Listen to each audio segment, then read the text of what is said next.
હરિભક્તોને મારા જય સ્વામિનારાયણ. આજે હું ઘનશ્યામ મહારાજની બાળપણની એક વાત કહું છું. એક દિવસ ઘનશ્યામ મહારાજ એમના મિત્રો સાથે બગીચામાં કેરી તોડીને મૂકતા હતા અને ત્યાંથી 4 બ્રાહ્મણો પસાર થતા હતા.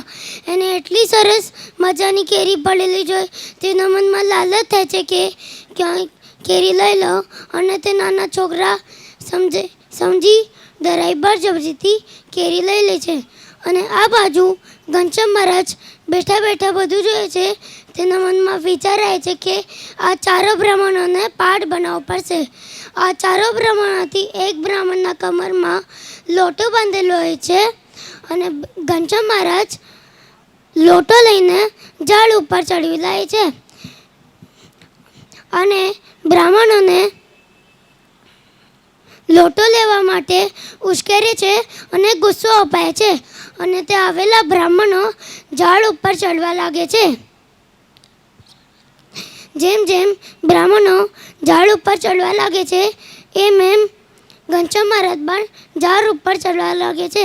જ્યારે બ્રાહ્મણો ઘનશ્યામ મહારાજને પકડા જાય છે તો ઘનશ્યામ મહારાજ અશિષ્ટ થઈને નીચે એના મિત્રો પાસે આવી જાય છે અને બ્રાહ્મણો આજુબાજુ ગોતવા લાગે છે. પછી નીચે જોઈએ છે તો ઘનશ્યામ મહારાજ નીચે દેખાય છે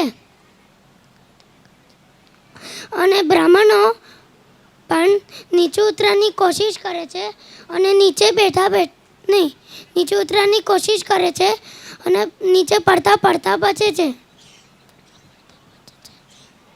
અને બ્રાહ્મણોને સમજાઈ જાય છે કે ઘનશ્યામ મહારાજને વિનંતી કર્યા સિવાય નીચે નહીં ઉતરાઈ શકાય.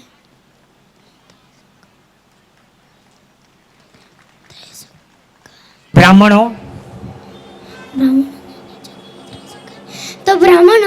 ઘનશ્યામ મહારાજને વિનંતી કરે છે તો ઘનશ્યામ મહારાજ કહે છે કે આપણે મહેનતની કરેલા ફળ પર આપણો અધિકાર છે, બીજાની મહેનતના ફળ પર આપણો અધિકાર નથી. તે તો ચોરી સમાન છે. આ વાત બ્રાહ્મણોને સમજાઈ જાય છે અને બ્રાહ્મણો ઘનશ્યામ મહારાજને માફી માંગીને ત્યાંથી ચાલ્યા જાય છે.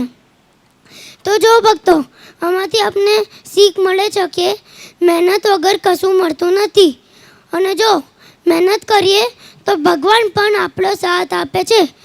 બોલો ઘનશ્યામ મહારાજની જય. જય સ્વામિનારાયણ.